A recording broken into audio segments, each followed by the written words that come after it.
The fire is already glowing when the first city begins to wake in the distant past, not with noise or urgency, but with the slow, steady rhythm of human life settling into one place for the first time.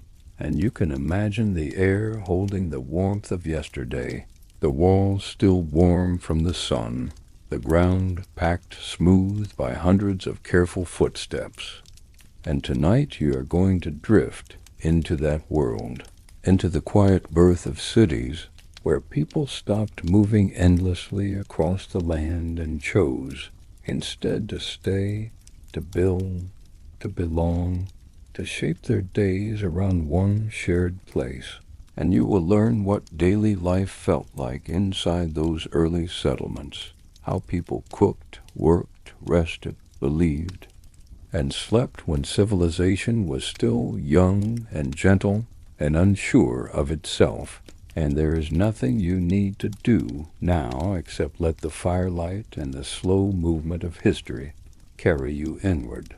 Because the first cities did not rise suddenly from the earth, they grew like roots, slowly, patiently, one wall at a time, one hearth at a time, one family at a time. And if you step into one of these early cities at dusk, you would not see towers or grand roads. You would see soft lines of low homes made from mud and clay, leaning slightly in the heat, breathing in the cool evening air, and between them narrow paths curve and bend like streams, guiding people gently from door to door. And the smell of cooking grain and simmering herbs drifts through the air, mixing with dust and smoke and the quiet comfort of routine. And children move slowly between homes carrying bowls and baskets. Elders sit near doorways watching the sky darken, hands folded, eyes calm. And everywhere there is a feeling not of ambition, but of continuity, of life repeating itself in steady patterns, because the first cities were not built to impress anyone. They were built to hold life safely in one place, close enough that people could help each other, trade with each other, protect each other, and slowly learn how to live together. And inside each home the same gentle rhythm unfolds. Clay bowls are set out, flat bread is broken by hand, water is poured from heavy jars, and the fire becomes the center of everything.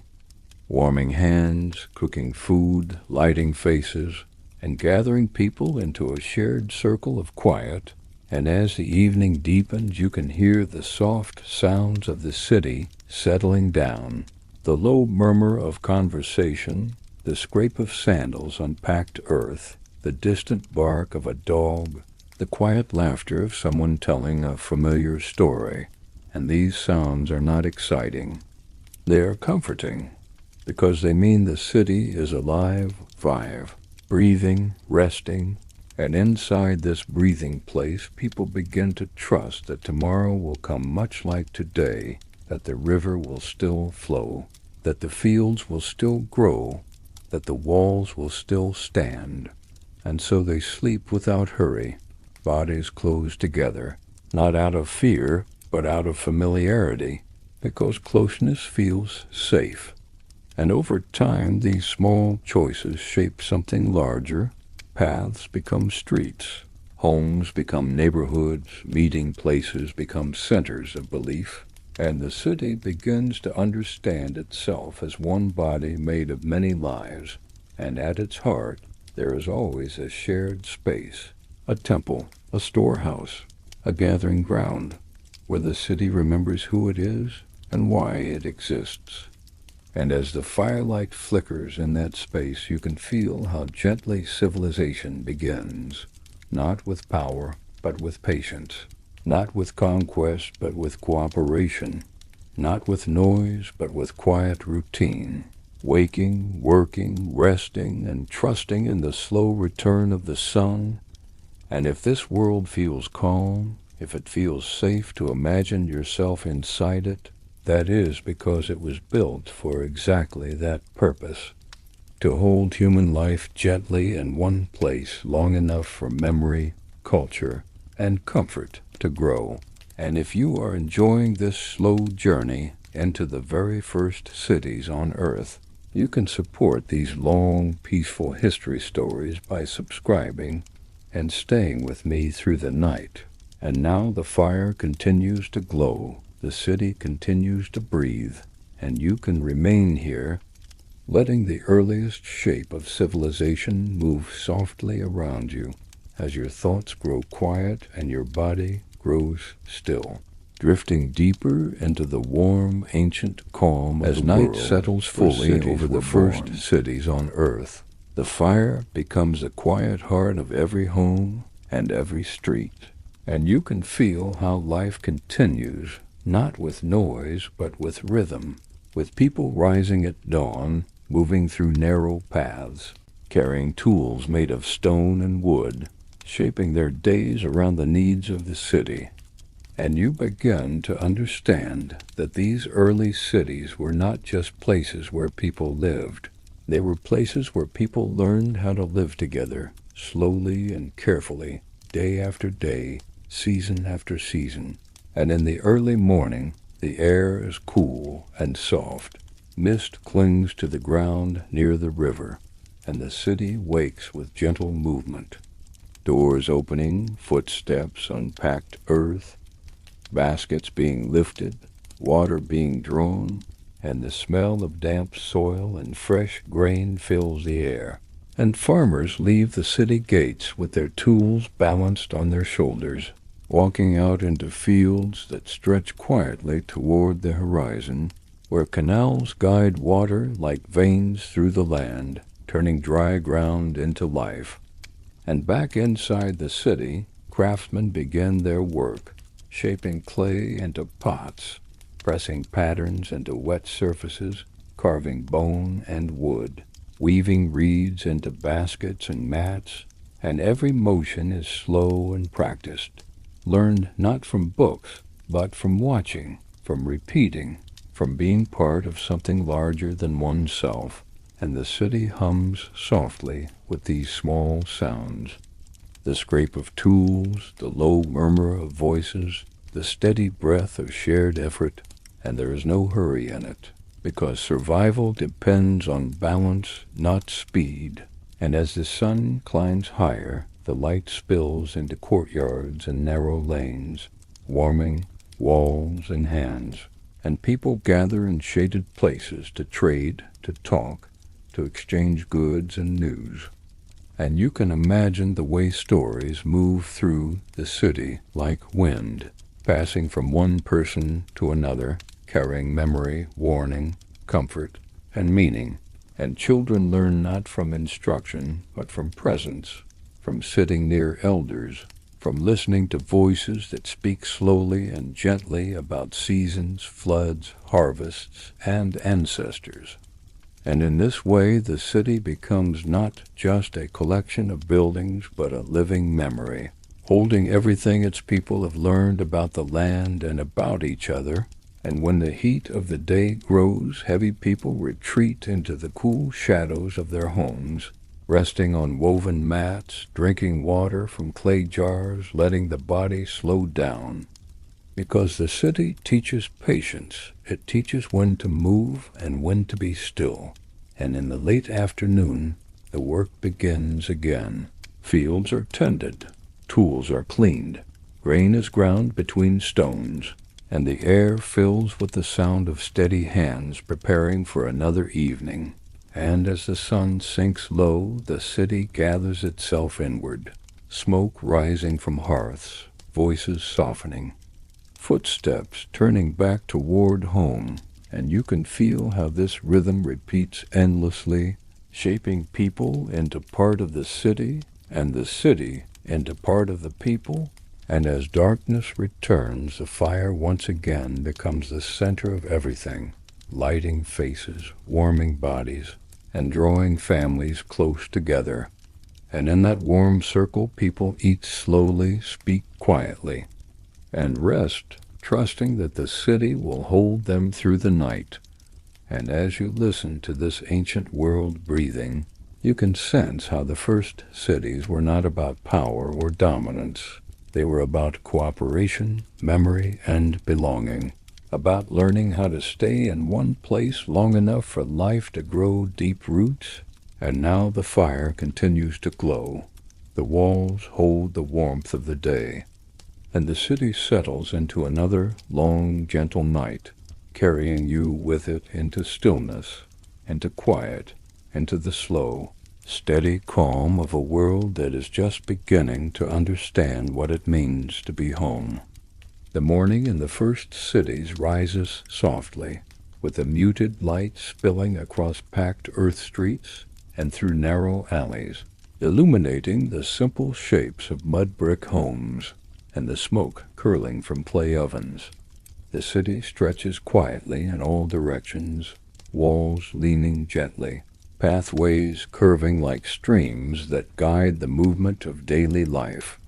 And as you walk through these streets in your mind, you can hear the soft shuffle of feet, the distant call of someone gathering water, the gentle clatter of pottery being arranged for the day, and the faint hum of voices sharing news or instructions in tones calm and measured. For everything here moves according to the rhythm of necessity and habit. People rise slowly, carrying out the small but essential tasks that allow the city to function, fetching water from the river, tending to small gardens or livestock, repairing fences, shaping clay or stone, grinding grain, and in every movement there is care, because the survival of the group depends on attention to detail, patience, and the quiet cooperation of each individual. Children accompany their parents, learning by observation, noting the sequence of work, the care of tools, the use of fire, the way water is measured and poured. And the unspoken lessons of observation become as vital as spoken instructions, for the city is not just a collection of structures. It is a living organism sustained by repeated mindful actions performed over countless hours and days. By midday, the city hums with a deeper layer of life, though it is not loud or urgent, only persistent and steady. Tradesmen set up their simple stalls or workshops, arranging clay pots, woven mats, carved wooden tools, and small pieces of cloth in ways that invite others to notice, touch, or exchange. The marketplace is a subtle web of attention and movement, a dance of proximity and respect where every step, glance, and gesture communicates understanding of roles, boundaries, and expectations. Water is drawn and poured with care. Fires are fed gently to maintain warmth or cook meals, and children wander under watchful eyes, learning the unspoken etiquette of shared spaces, the quiet understanding that being part of the city means observing others, participating in work without disturbing the rhythm, and moving with a soft awareness of how one action touches the many.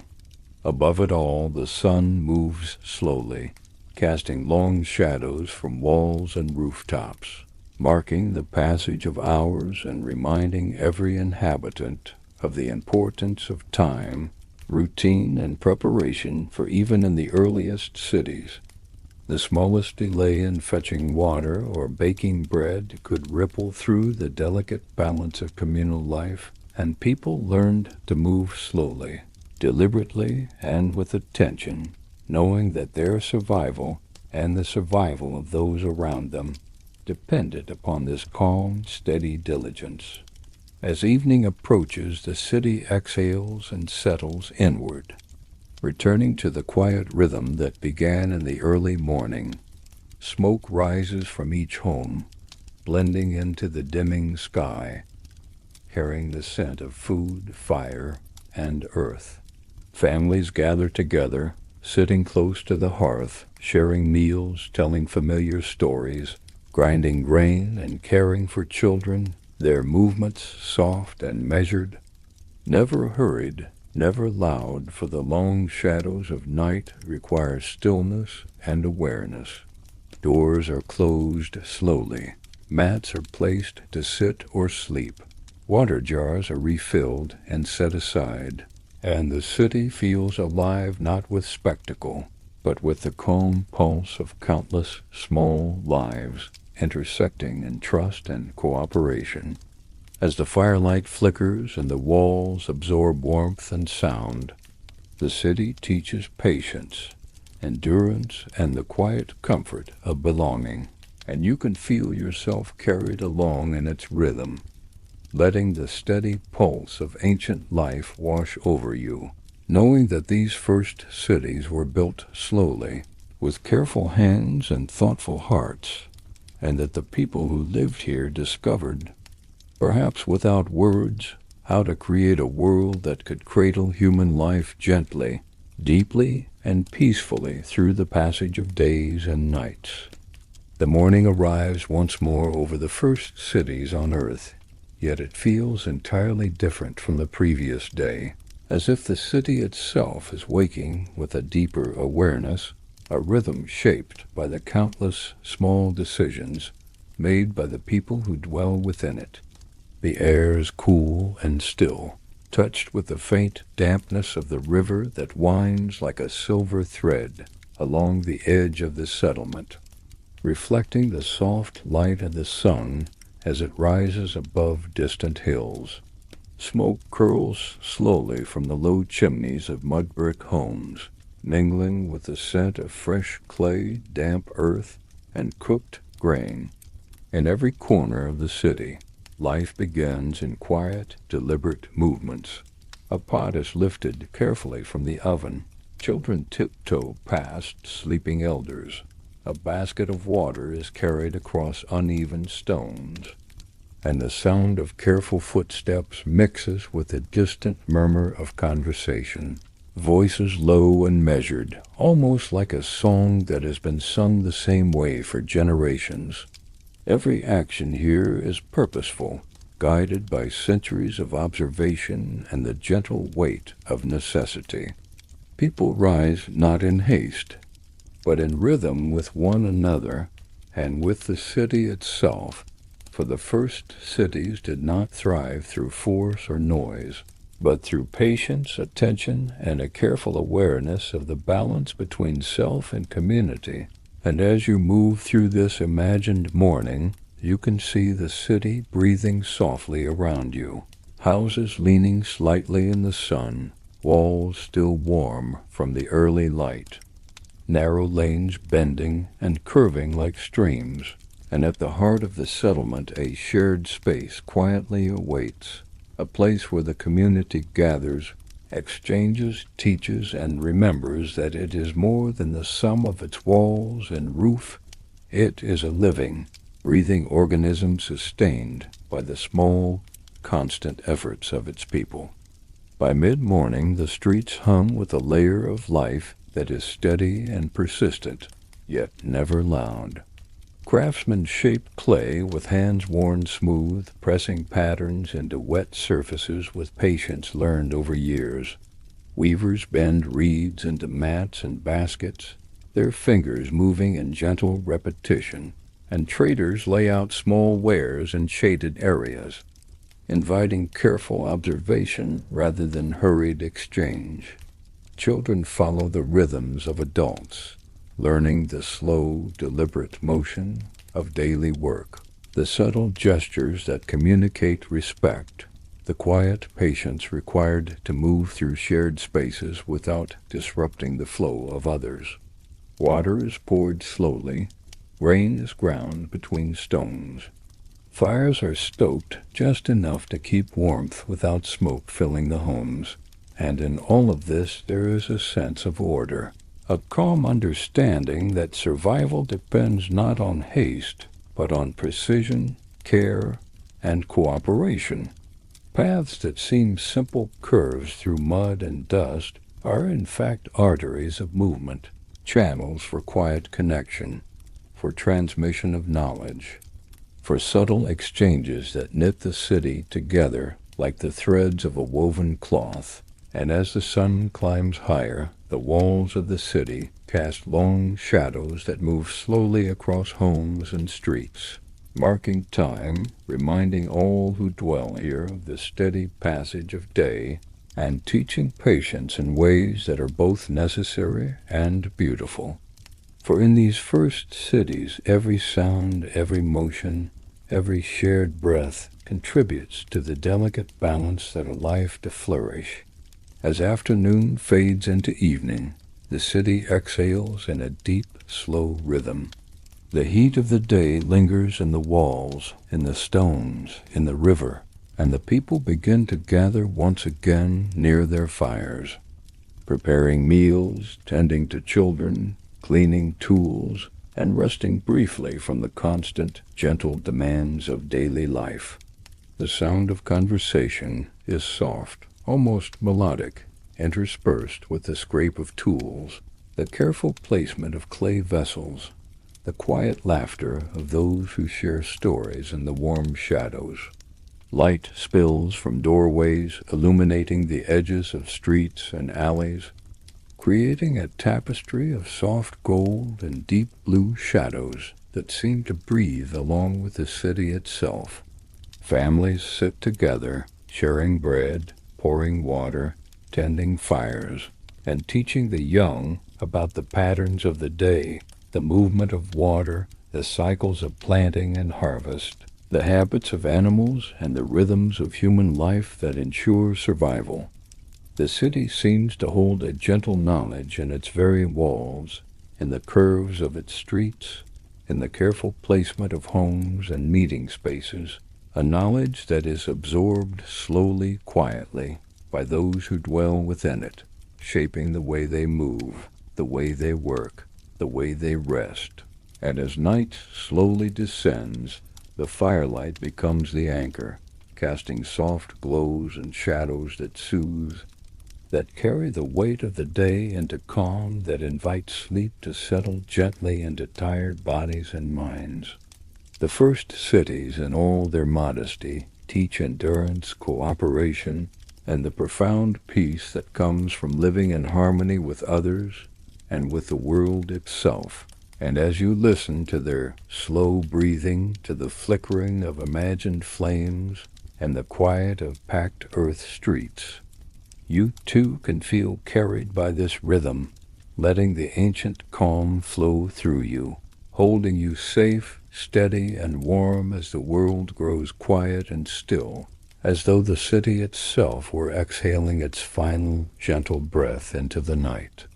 As night deepens across the first cities on earth, the firelight becomes the gentle pulse of every home, casting soft shadows that dance slowly along mud brick walls, curling across doorways and narrow alleys, and you can feel the city itself breathing in quiet rhythm, as if the very earth holds the memory of each careful footstep, each whispered word, each shared breath of those who lived, worked, and rested here, shaping not just buildings but a way of life that endures quietly in your imagination. The city is alive not with urgency, but with continuity, each home a small universe of activity and care, where families gather around hearths to cook, to eat, to speak in low tones, and to teach the next generation the gentle, unhurried patterns that have held life steady for centuries. In these moments you can sense how survival was never about speed or noise, but about attention, patience, and cooperation, the subtle understanding that each movement, each choice, rippled outward, connecting people in an invisible network of care and trust, forming the first foundations of community that would echo through history long after the city itself faded from memory. As you drift further into the imagined streets of these earliest settlements, you can see the layers of life building slowly, quietly, like sediment settling in calm water, each day leaving traces in walls, in paths, in the small objects carried, traded, or left behind. The river reflects the muted light of the moon as it curves past the edge of the city, carrying stories, water, and nourishment to fields and homes alike, and the soft sound of its current becomes a lullaby, blending with the faint scrape of tools, the distant bark of a dog, and the murmured voices of people ending their day. Children lie close to parents, learning the shape of their world not in words alone, but through the steady repetition of tasks, the gentle observation of patterns, and the reassurance that the city itself, with its walls, paths, fires, and shared spaces, is designed to hold them safely, tenderly, throughout the night. The air is rich with the scent of earth, fire, and cooking grain, the same smells that have accompanied human life for generations, embedding comfort and continuity into every inhalation.